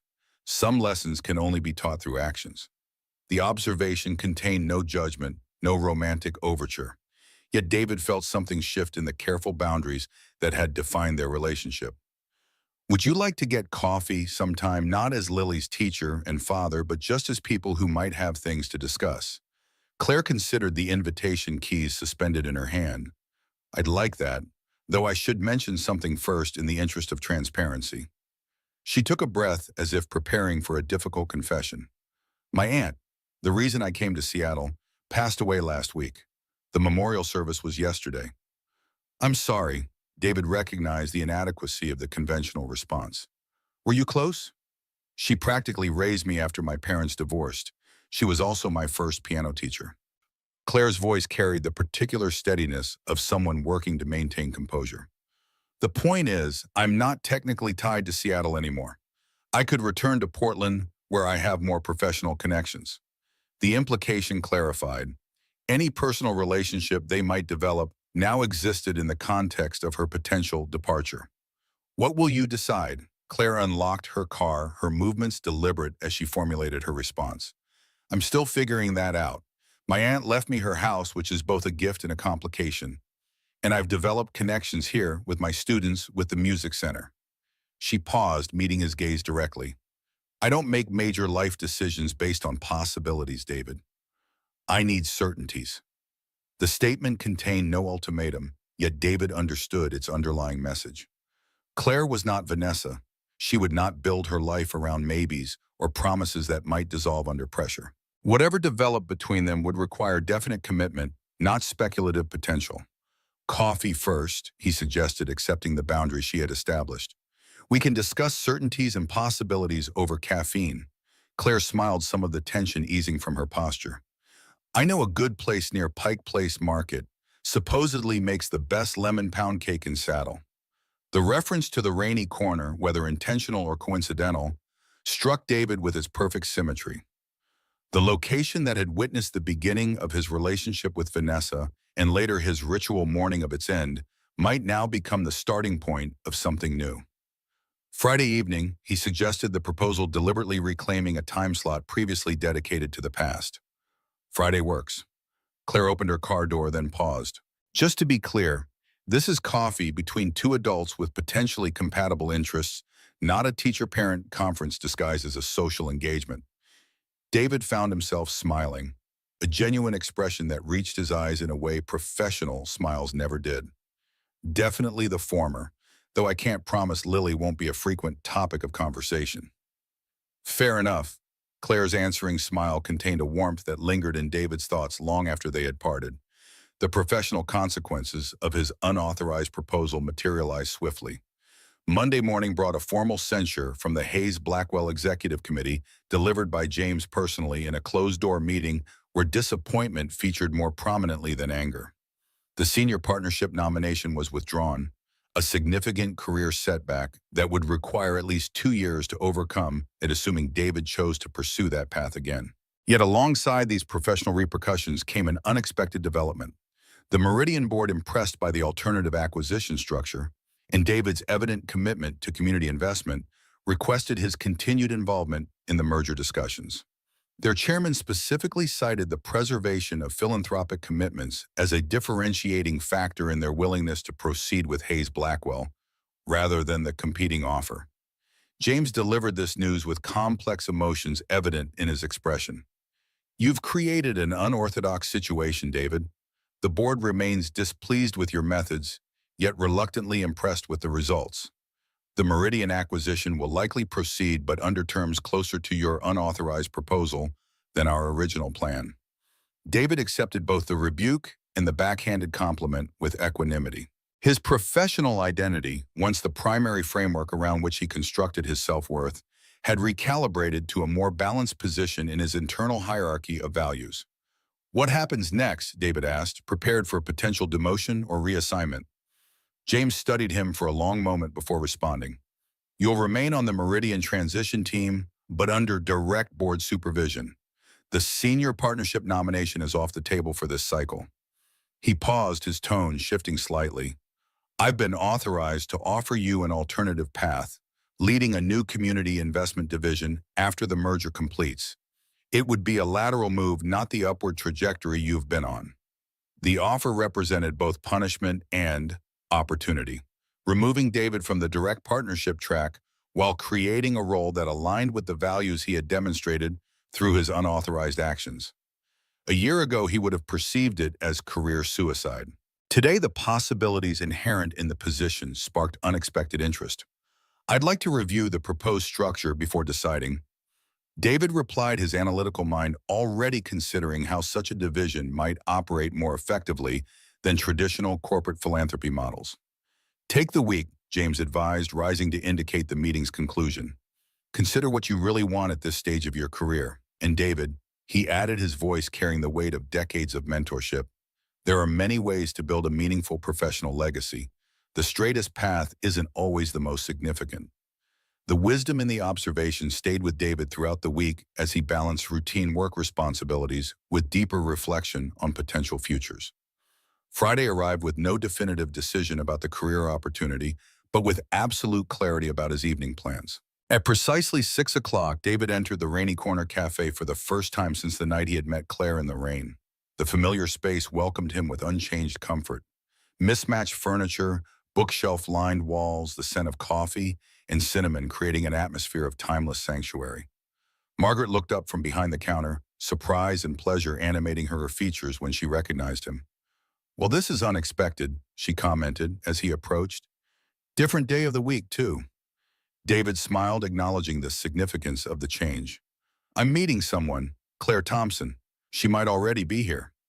Margaret nodded toward a table near the fireplace, not the window seat where David had spent countless Friday evenings in solitary vigil. "She arrived a few minutes ago, asked for a quiet spot away from drafts. Said she's got violin fingers that get stiff in cold air."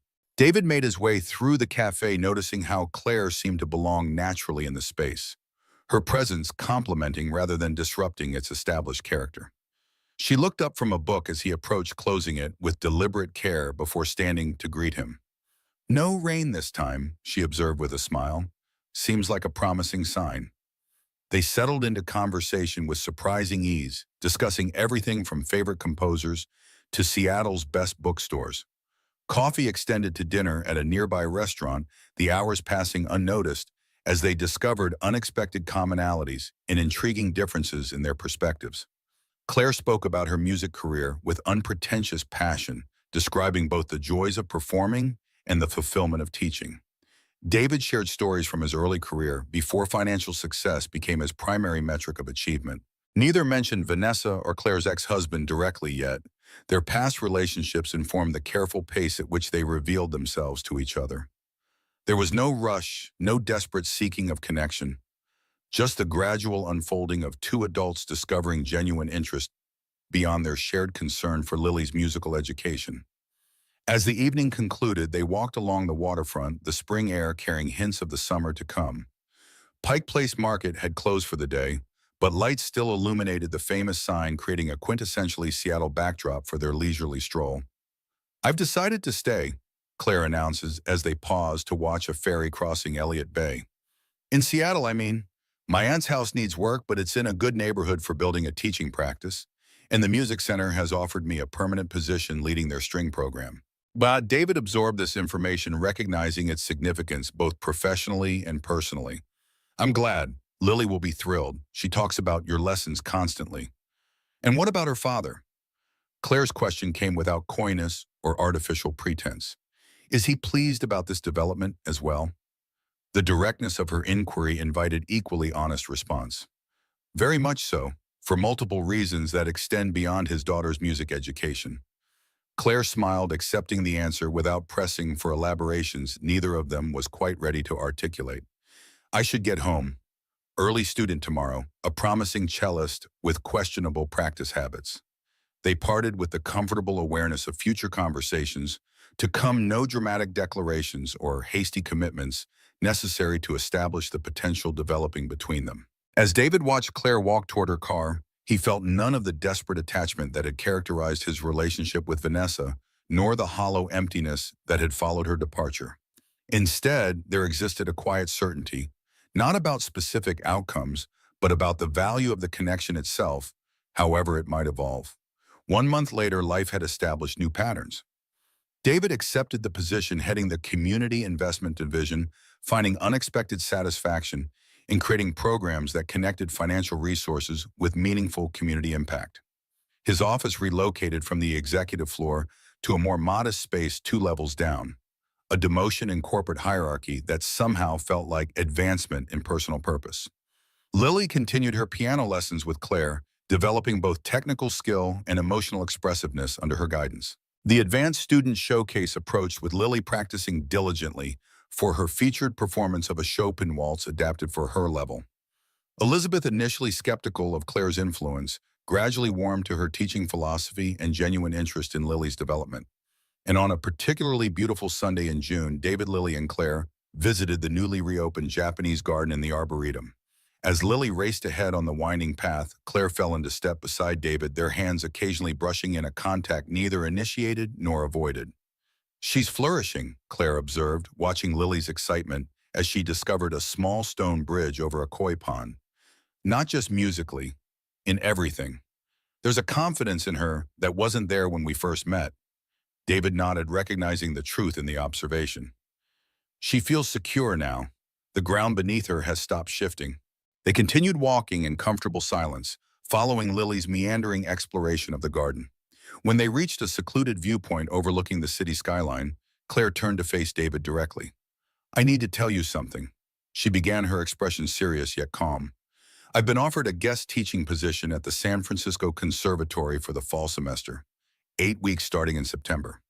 The announcement landed between them, not with the devastating impact of Vanessa's departure, but with the weight of a significant challenge to their developing relationship. "That's a prestigious opportunity." David acknowledged, processing both the professional importance for Claire and the personal implications for their connection. "It is," Claire agreed, "and unlike previous crossroads in my life, I find myself considering factors beyond my career trajectory." Her gaze held his directly, no artifice or manipulation clouding her meaning. "I wanted you to know now while we're still defining what exists between us, before commitments make decisions more complicated." David understood precisely what she was offering. Transparency where Vanessa had provided only last-minute revelations, and the chance to establish parameters before emotional investments deepened further. The contrast between the two approaches crystallized everything David had learned about healthy relationships in the past months. "8 weeks is manageable," he replied after careful consideration. "Seattle and San Francisco have excellent flight connections. Lily and I could visit on alternating weekends, and there's always FaceTime for piano guidance between visits." Claire's expression softened, relief evident in the relaxation of her shoulders. "You've already worked out a logistical strategy." "Occupational hazard of being a financial analyst," David admitted with a smile. "We're pathologically prone to contingency planning." Claire laughed, the sound carrying across the garden and drawing Lily's attention from the koi pond. She ran toward them, breathless with excitement about her discoveries. As David lifted her to see a particularly colorful fish, he caught Claire watching them with an expression that contained both joy and careful restraint, the look of someone allowing herself to hope while protecting against disappointment. Later that evening, after Lily had fallen asleep, David stood at the floor-to-ceiling windows of his apartment, looking out at the Seattle skyline glittering against the night sky. His reflection in the glass showed a man changed in subtle but fundamental ways from the person who had occupied this same space months earlier. The corporate ambition that had driven him for 15 years remained, but now existed alongside other equally powerful motivations: Lily's happiness, his own emotional fulfillment, and the possibility of building something genuine with Claire. His phone chimed with a text message, Claire confirming their plans for Lily's upcoming recital. The simple domestic coordination carried none of the dramatic intensity of his previous relationship, yet contained a depth of potential that felt simultaneously calmer and more substantial. There were no guarantees, no certainty about where their connection might lead, but there existed something he had forgotten was possible: the quiet joy of moving forward together, one careful step at a time. On the weekend of Lily's showcase performance, the Seattle Center for Musical Arts unveiled a new sign announcing the Hayes Meridian Community Arts Fund, the first initiative of the merged company's community investment program. David stood in the background as photographers captured images of student performers beside the sign, preferring to witness rather than claim credit for the preservation of a vital community resource. Claire found him there, watching Lily in her performance outfit, now deep purple with gold stars, a small evolution marking her growth over the intervening months. "This is quite an achievement," Claire commented, gesturing toward the new sign. "Most corporate mergers don't result in expanded community funding. Most mergers don't have advocates willing to risk partnerships to protect what matters." David's response acknowledged the professional price he had paid while simultaneously affirming its worth. Claire studied him for a moment, her expression thoughtful. No regrets about the partnership track. Some paths look perfect until you discover where they actually led. David watched as Lily practiced her curtsy for the third time, her dedication to performance etiquette as intense as her musical practice. I'm exactly where I need to be. As Lily approached, eyes bright with pre-performance excitement, David recognized the truth in his statement, not just professionally, but in every aspect of his life. The carefully structured existence he had built around work achievement and emotional containment had crumbled, replaced by something messier, less predictable, and infinitely more fulfilling. Claire knelt to adjust Lily's hair ribbon, her hands moving with the same precision she brought to musical instruction. Lily submitted to the attention with uncharacteristic patience, her trust in Claire evident in every interaction. The sight of them together, this child who had lost one significant female presence in her life and the woman who had unexpectedly helped fill that void, created an emotion in David's chest too complex for simple categorization. When Claire stood, her hand naturally found David's, their fingers interlacing without conscious thought. Lily noticed the gesture, her expression registering both surprise and cautious approval. The three of them stood together in that moment of unspoken connection. Not yet a family in the conventional sense, but something with its own genuine validity built on choice rather than obligation. It's almost time, Claire reminded them, giving David's hand a gentle squeeze before releasing it to assume her role as instructor rather than personal companion. Lily, remember what we discussed about the emotional journey of this piece? Lily nodded solemnly, then impulsively hugged them both before running to join the other performers gathering backstage. David watched her go, marveling at her resilience and capacity for joy despite the disruptions she had experienced. She's going to be magnificent, Claire predicted, confidence and pride evident in her voice. She already is, David replied, the simple truth containing everything he had learned about priorities and presence in the past months. We all are in our own imperfect way. And as they moved toward their seats in the audience, David felt the weight of missed opportunities and professional setbacks balanced perfectly against the substance of what remained. A daughter thriving through creative expression, a new relationship built on honesty and mutual respect, and a life recalibrated around values that spreadsheets could never quantify.